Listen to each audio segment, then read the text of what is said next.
মাশাআল্লাহ, কত সুন্দর কোরআন তালাওয়াত, কি সুন্দর তার কণ্ঠ। এই বর্তমান যুগে সোশ্যাল মিডিয়ায় ঢুকলেই কত নানান পদের ভিডিও আসে, কত অশ্লীল ভিডিও আসে। তার মাঝে যখন কোরআন তালাওয়াত আসে তখন শুনলে মনটা ভরে যায়, একদম হৃদয়টা শীতল হয়ে আসে। আপনিও শুনেন, দেখবেন মনটা ভরে যাবে, একদম শীতল হয়ে আসবে। কারণ এখন এই কোরআন তালাওয়াত এই সোশ্যাল মিডিয়ায় কেউ শুনতে চায় না। ভিডিওটা দেখেন, কোরআন তালাওয়াত শুনেন, মনটা একদম ফ্রেশ হয়ে যাবে, একদম শীতল হয়ে যাবে।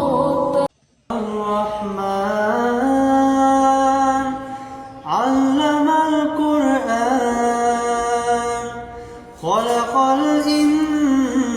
الإنسان علمه البيان الشمس والقمر بحسبان والنجم والشجر يسجدان والسماء رفعها ووضع الميزان الله تطغوا في الميزان وأقيموا الوزن بالقسط ولا تخسروا الميزان صدق الله العلي